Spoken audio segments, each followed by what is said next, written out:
अध्याय दुसरा. श्री गणेशाय नमः. ओम द्राम दत्तात्रेयाय नमः. कुरवपुरी राहती श्री दत्त श्रीपाद श्री वल्लभ समर्थ. अनेक लीला दावित लोकद्वार कारणे.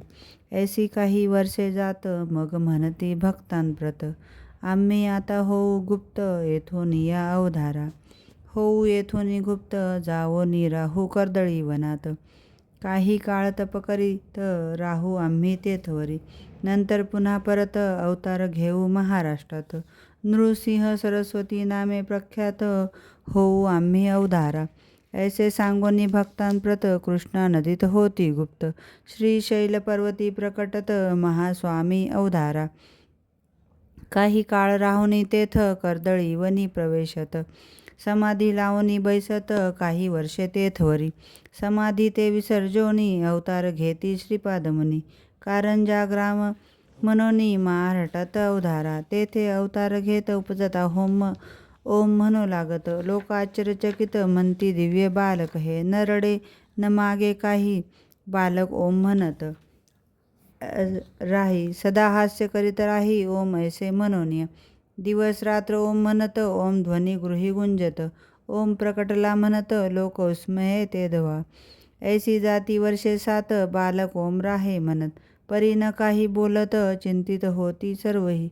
इतरे जन जे बोलत ते सर्व कळे बालकाप्रत. परी प्रत्युत्तरी ओम म्हणत आनिक काही बोलेना. अंती पुसती तयासी सांग तू केव्हा बोलसी. बालक खून करुणी त्यासी सांगतसे ते अवधारा. खून करुणी दावीत मौजी बंधन करा म्हणत.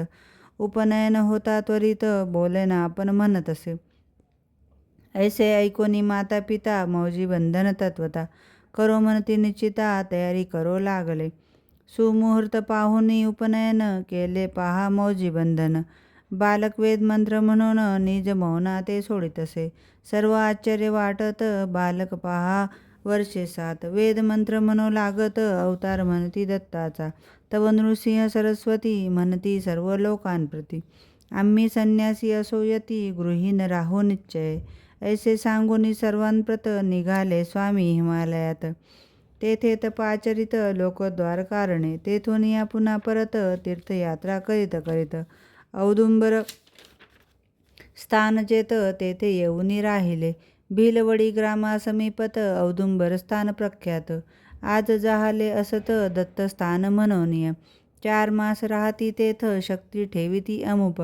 पादुका तेथे स्थापित जगद्द्वार कारणे ते औदुंबर पादुका स्थान. आज प्रख्यात दत्तस्थान मनोकामना होती पूर्ण. ऐसे तीर्थस्थान ते उदर व्यथेने पीडित. ब्राह्मणा करीती व्याधी मुक्त मुडा विद्वान करीत. ऐसा महिमा जयाचा माधव विप्रासी ब्रह्मज्ञान. देती स्वामी कृपा करुण साय देवासी अभयदान. श्री गुरु कृपे मिळत असे भक्तांसी उपदेश देती. देहा अनित्य म्हणती धर्म करा म्हणून सांगती. मोक्ष मार्गाते पावाया सर्व येथे राहणार. काही न येई बरोबर सत्कर्म आणि सदाचार. हेची जीवाचे सांगाती साय देव दत्त भक्त. कडंगची ग्रामी राहत तयावरी कृपा बहुत. केली पहा श्री गुरुने. श्री गुरु साय देवासी म्हणत सदैव तुझ्या वंशात.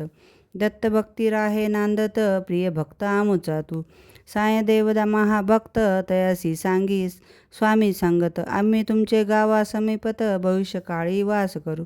साय देवाचे वंशात महाभक्त जन्मा येत. नाम सरस्वती असत तया महाभक्ताचे. दत्तकृपा व्हावी प्राप्त म्हणून जाई अरण्यात. तेथे भेटती महासिद्ध. शिष्य पहा श्री गुरुचे सरस्वतीसी म्हणती सिद्ध. तू लिही श्री गुरुचरित्र श्री गुरु कथा त्यासी सांगत. महासिद्ध ते अवधारा श्री गुरूंच्या दिव्य कथा. महासिद्धांनी लिहिल्या होत्या घेऊन हाती त्या ग्रंथा. चरित्र लिखाणा आरंभिले सरस्वती नामे तो भक्त. पिता गंगाधर असत सरस्वती गंगाधर नामधारक. लिही चरित्र श्री गुरुचे साय देवासी आश्वासित.